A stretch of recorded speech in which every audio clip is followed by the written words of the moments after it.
Steve Byrne got in a lot of fights? Yeah, he had more than... He's so nice. He is.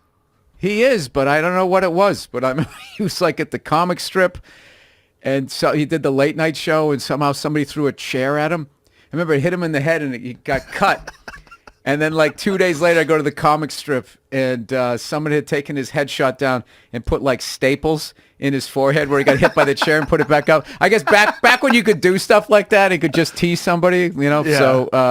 Yeah. So he had that movie coming. I was just saying it got nominated for some film festival award. So I was very, very happy for him. That he's a guy, like if you had told me, like, do you think Steve Byrne has ever been in a fight? I'd be like, no, he's so nice. Who's going to fight Steve Byrne? I'll let Steve come on here one day and tell the story. I would love to hear it. I know a half a dozen. Well, Al Madrigal's another one. Like when I heard about Al Madrigal has a temper, I'm like, what? Al? I've never seen it. That's weird. Like the side of Al I know is always hugs. Like I've known Al since he was an opening act at the Old Cobb's in San Francisco. Downstairs, the little tiny club. Did you ever work that place?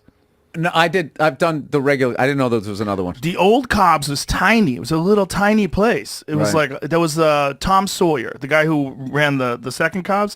He used to run like, it was a great club. It was great. Right. And he had a real good taste for comedy, so the level of comedy was very good. Dom Herrera told me about it. Okay. So I went there, and this was when Al Madrigal was first starting out. One of the first times I ever hung out with Al Madrigal, I was working there for the weekend. Al was I think he was the MC.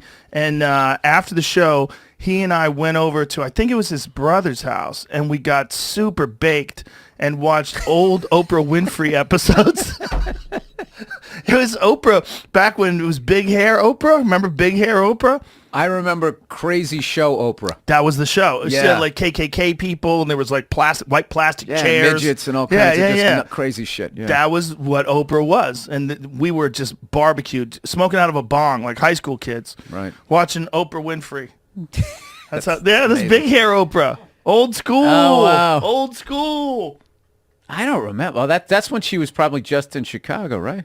I do not know, but it was like... No, wait, I was watching it back. All right, I knew of it. Well, that was back when she had the smarts to see where that was going. Because that was like Morton Downey Jr., the Ricky Lakes, and all of them were just doing... Like, daytime TV was fucking bananas. Crazy. It was crazy. And then Jerry Springer, I think, like, he was like the goat of all of that stuff. He hung in there longer than all of them. Jenny Jones was doing it. But remember Jenny Jones... She used to have a comedy show. Do you remember this? Where it was women's only. Jenny Jones was a comic before she was ever one of those daytime talk show hosts. Okay. She was like a pretty good comic, doing the road, but she found a niche, and that niche was girls only. Mm-hmm. So she wouldn't let anybody in that was a man. No managers, get the fuck out of here. It was all women. And so they would tell like dirty dick sucking stories and wild shit, and just do wild comedy only for women. And Jenny Jones had a super popular daytime talk show until... they had a show where they had a guy on, and he said, you have a secret crush, and they bring in the secret crush, and it's another guy that he works with. And the guy who he works with was like, I've always fantasized about you and this and that. And so he went over that guy's house after the show aired. He was embarrassed, and he shot him and killed him. Yeah, I remember. Yeah, and then they were like, that was it. They killed the show.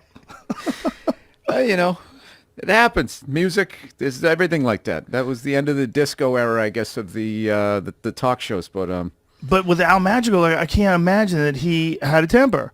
Like my experiences with Al Madrigal was always super fun, very friendly, always laughing. No, he doesn't snap. He just sort of gets quiet and then stares at the target, and the wheels start turning. Like he is like, I think he's half Sicilian, half Mexican, so he has all that love, family, all that. But if you cross him, that other things come into it's not like me. I got like the German Irish temper where I just flip out and I start screaming out. He's like plotting your demise. Like it's I used to do a thing with him at Nerd Melt, and I swear to God, it was like every 3 shows he would tell a story about something that he did during his daily dad life, of something that somebody did to him and what he did to get revenge.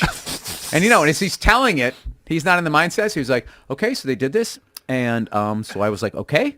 And then I went down. And then just listen to this calculated, like, it made it more disturbing.